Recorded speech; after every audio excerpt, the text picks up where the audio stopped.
Reviewing the highest rated Middle Eastern fragrances on Fragrantica. Today we've got a very special video. Middle Eastern fragrances are getting a lot of hype in the community. We're seeing with non-Middle Eastern fragrances that prices are hiking up.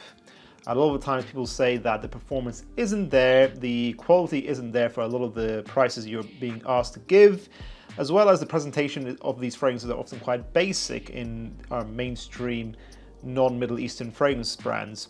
Middle Eastern brands themselves are getting a lot of hype and appreciation in the community now because, well, first of all, there's a lot of them. So now as the market is growing, people hear more about the hyped big releases from Middle Eastern brands. People are seeing that they're still very affordable. They have fantastic packaging for the price you're paying, and they usually have much better performance than a lot of Western brands. So today I thought I'd go on Fragrantica and find the top 5 highest rated Middle Eastern fragrances out there. When I say top 5, I mean these 5 are highly rated on Fragrantica. It's kind of a mixture of, these are highly rated, but I also wanted to try these. And so basically, apart from one of these, I've mainly bought samples of all these because remember guys, quality not quantity in your collection. So today I'm going to go through my experience with them from my few wearings of them. I maybe had 1 or 2 full wearings of each at the most for most of these, and I'm going to talk about the scent profile, the performance, when to wear these, and my final ratings out of 10 for each. So let's begin.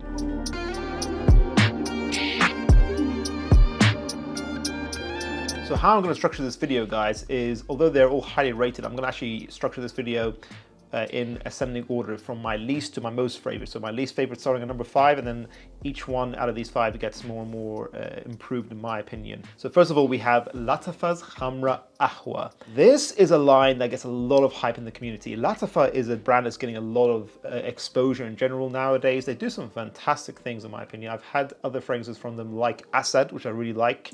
Or also I've tried the original Khamrah, which to me I wasn't a fan of. It's kind of like a clone of Angel Share by Kilian, but not really at the same time. It's kind of doing its own thing. It's sort of like a spicy, warm, gourmand amber fragrance that just felt very flat to me. It kind of smelled like its price tag. And when you get these hyped Middle Eastern fragrances, you do hope that you actually get something that smells more expensive than its price tag. I thought it was okay. I think I gave it like an 8 out of 10 or something like that. It wasn't bad for its price, but to me it didn't really touch something like Angel's Share. Whether or not it was trying to clone it or not, it's up to you to decide that. But then they came out with Qahwa, which to me is the best in its opening. It has this coffee note in there. Qahwa means coffee in Arabic, and it is there. It's nice. It's a nice coffee note. I think the opening is the best part about this fragrance, honestly. It's really sexy, the coffee note. It's kind of been smoothed out in general, this entire DNA. I do think this is my preferred flanker between the two. But then after the opening, maybe after the first 5 to 10 minutes, it kind of again falls flat on my skin. It doesn't project that much on my skin. I get 6 to 8 hours of soft immediate projection. And on Fragrantica, I think people get more than that.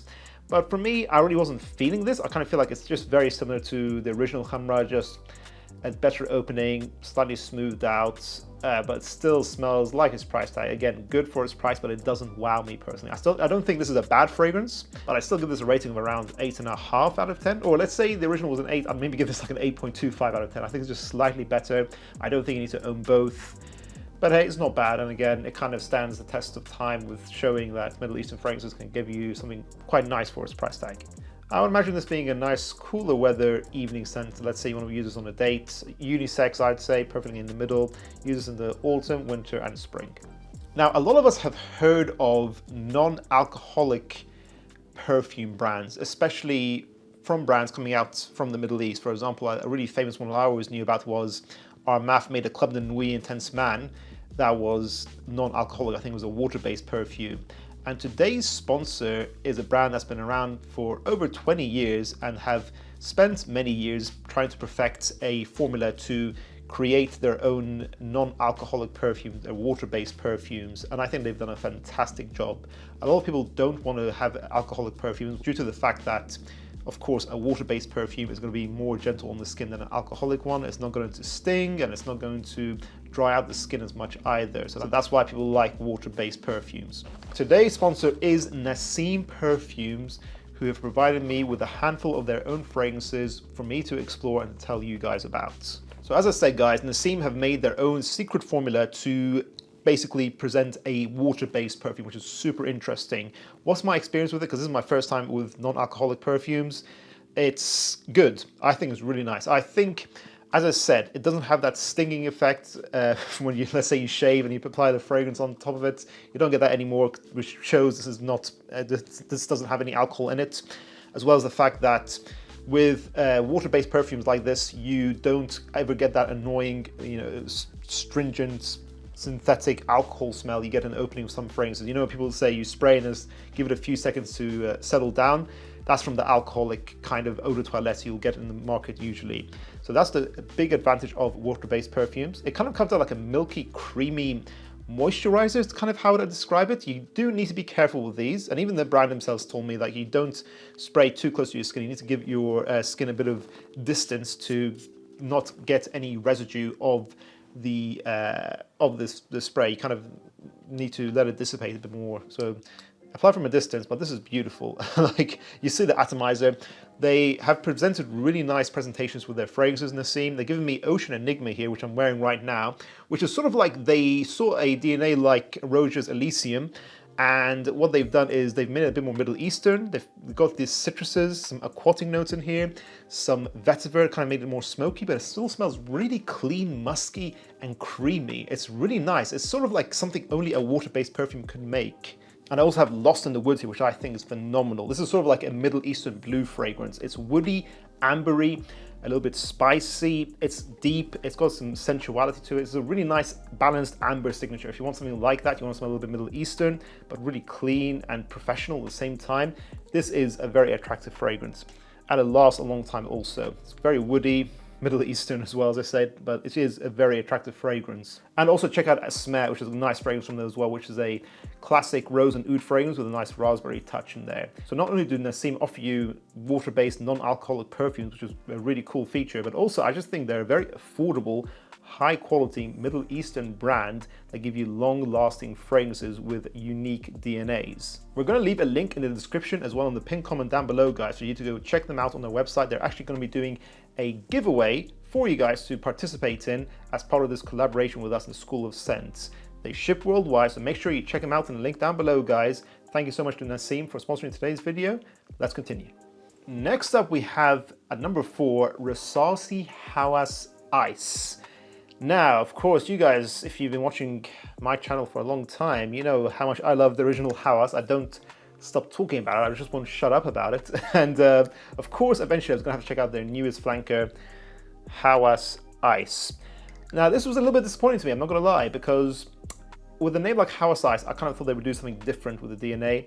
I thought they'd be more of a substantially, varied flanker.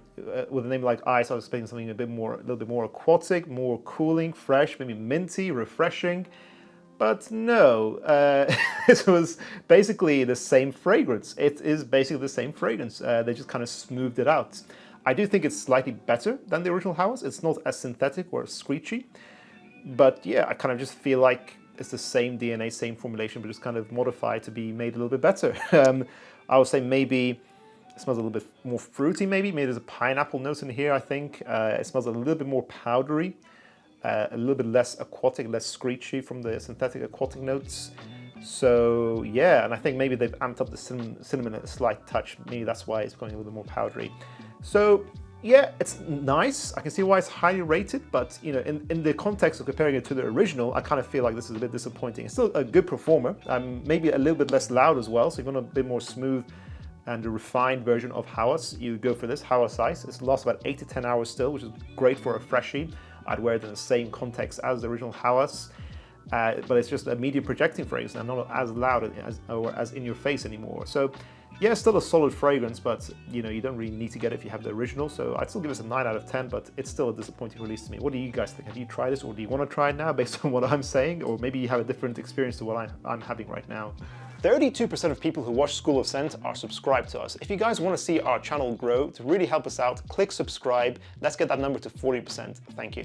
In the number 3 spot, we have a fragrance that was discussed by Michelle. I think she was the first one who told me about this fragrance. Well, I saw her video, she didn't tell me directly. And man, look at this beautiful bottle right here. And I was quite interested in this. This is Resala's Arabian Oud. This is quite a popular fragrance. A lot of people have been giving this quite a good amount of hype. I looked at the notes, and basically, to summarize this fragrance, is that it's a classical rose and oud fragrance, a little bit smoky, very Middle Eastern, long-lasting, beast mode, and then they've added this chocolate note in there. And the chocolate in here lasts. It's not just an opening note, top note gimmick that kind of goes away after 10 minutes, kind of like the coffee in Khamrah Qahwa. But this actually does last with the chocolate. This is quite a sexy fragrance, honestly. I would say this is like a cold weather signature that's perfectly unisex. If you want that really traditional Middle Eastern rose and oud perfumery with a twist, this is a great fragrance to do it. I get a medium to loud projection with 12 hours longevity. It's not overbearing. It doesn't feel overly cloying or overly gourmand from that chocolate. So I think it balances out really nicely. And I can see why Michelle keeps recommending it and why a lot of people love this fragrance. £180 though for the price, which is just over $200. I think it's like $215, something like that. And is it worth that price? I think it might be slightly overpriced, but overall, I think it's a great quality fragrance. I think it performs. I think it'll get you a lot of compliments. I don't think it's real oud in here, if I have to be honest with you guys, but that's just my opinion. I might be wrong. I'm not getting real oud vibes, but this is a great smelling fragrance regardless. Have you guys tried this fragrance? Let us know your experience as well in the comments below. I'll give this a 9 out of 10. Number 2 is a fragrance that's been featured on the channel before. That is Amouage's Jubilation 40. So for context, guys, if you don't know the story, I did actually get this bottle for free from Amouage themselves when I came back from a trip in Barcelona, and I didn't know that this shipment was coming to me. It was just literally a great surprise. I was very much happy to accept this. It's a tough life being a fragrance influencer, guys, but honestly, I am so happy I got to send this. This is a fantastic fragrance. Obviously, this is Jubilation 40, so this means it's a 40% extrait of Parfum from Amouage. So this is kind of like what they did. They did this with Reflection Man as well. They took the Reflection Man concentration, amped up to Reflection 45%, and 40% is very thick. You know, most eau de toilettes are around 10%. You know, a lot of eau de parfums will be 15%. So this is like several fragrances packed into one. It's very concentrated, and it uses some of the most expensive naturals out there as well. It uses some really expensive naturals like, I think, like opopanax, frankincense, myrrh, as well as real oud in here as well. So it's a £400 fragrance. It's extremely expensive, and I can see why. This kind of smells like a perfect signature. I wouldn't wear this in the summertime, but the Jubilation 25 DNA in general is really easy to love. Fruity, ambery, a touch smoky, but really smooth, beautiful, easy to love, complex oud perfumery. So it's complex and really, I don't think you'll ever get bored of it, but it's still not overly challenging, which is a really beautiful balance that they've got with this DNA. So Amouage Jubilation 40, I think scent-wise is better than the original Jubilation 25. A lot of people are getting really good performance on the Fragrantica in fairness with this. I gave this an 8.5 out of 10 previously because to me, I'm getting maybe 8 hours with a soft to medium projection. So for me, I kind of wanted a more beastly performance with a fragrance this expensive. But hey, maybe I'm just going anosmic. Maybe it's just my experience. For that reason, I'll bump this up to a 9 out of 10. But I think if you're a man with a lot of money, I do think this leans more masculine. This can be a perfect, luxurious, royalty smelling signature. This smells like royalty. If anyone has to describe a fragrance like that, this is the one to do it. So yeah, I think it's got like an insane rating on Fragrantica, like 4.6 or something like that. So I can see why. This kind of is the perfect scent that, of course, I'm not going to tell you to go blind by it. Go try it and you'll see what I mean, guys. And then finally, what is my number 1 scent that could potentially beat Amouage's Jubilation 40? I don't think it beats it by a whole lot, and it all depends on the context of the price tag. I think they're very close. I think Jubilation 40 is a masterpiece, but for me, number 1, I've got this little sample here that I think is going to be a full bottle very soon of Lattafa's Oud for Honor and Glory. I was actually going to consider getting a sample of the original Oud for Glory, I think it's called, the black bottle, the clone of Oud for Greatness, but I kind of thought that was a bit boring. I didn't really want to have clones in this video, so technically I don't think any of these are clones. So Oud for Honor and Glory, I couldn't really tell what this would be a clone of. I got it and I was shocked. So I think this is like a £25 fragrance. This is definitely would be considered a cheapie, but this is a perfect example of why people love Middle Eastern perfumery. The packaging looks great from the pictures I can see, and it just smells so much better than its price tag, and it lasts a really long time. This lasts over 8 hours for a very balanced signature fragrance that I think is perfectly unisex as well. Unisex, all 4 seasons, day and night. That is incredible balance for any fragrance to achieve, let alone something that is so affordable as well. How would I describe the scent of Oud for Honor and Glory? I wasn't expecting this fragrance. I saw it had a pineapple note, I think, if I remember from the note breakdown. And I was kind of thinking, oh, like, are they going to do something that's kind of Aventus-esque with a Middle Eastern twist? But no, nothing to do with the Aventus DNA or that family. It is its own thing. If I had to compare it to any other fragrance, it would be something like Jean-Paul Gaultier's Le Beau, Le Parfum. But I think this is much better. I don't think they're clones at all, by the way. I'm not saying they're clones, but I kind of think the similar style that people like from Le Beau, Le Parfum, or the kind of occasions you'd wear that fragrance, you'd wear this instead, in my opinion. I think this is so much better. This smells like a gourmand, sexy, creamy pineapple scent. I remember now, as soon as I smelled the lid again, I think there's a creme brulee note, isn't there? Which it doesn't make this a weird, like, synthetic gourmand. I just think it's beautifully balanced. This smells like what I would say like Mancera quality, honestly, because I think of, you know, my most recent favorite gourmand would be Amore Cafe by Mancera. I think it's a similar quality, honestly. I'm so shocked. This smells so much more expensive than its price tag. And then I was just, you know, hoping that it would perform, and it did. 8 hours with a medium projection. This is signature material and a beautiful cheapie. So powdery, warm cinnamon pineapple perfumery with a creme brulee note that isn't overly cloying, overly present. It kind of just complements everything else. It's sexy, warm, smooth. This is just beautiful signature perfumery. I really think if you want a signature scent that'll make you stand out, this is the one to do it. And this is my most favorite and most pleasantly surprising discovery I have made whilst preparing for this video. So guys, check this fragrance out. Have you checked it out, guys? Let us know if you have a similar experience to what I had down in the comments below. And that concludes this video, guys. What are your thoughts on the 5 fragrances I reviewed today? Are you a fan of Middle Eastern fragrances? What are your thoughts on them in general? What are some recent Middle Eastern fragrance discoveries that you've made that you want to share with the rest of the community? Let us know in the comments down below, guys. Also, make sure you are checking out Nassim Perfumes to get your contribution in on that giveaway to win some free fragrances, guys. Make sure you check them out down below, guys. Thanks so much for watching this video. Make sure to check out our previous video on Middle Eastern fragrances. I'll see you guys in the next one. Bye.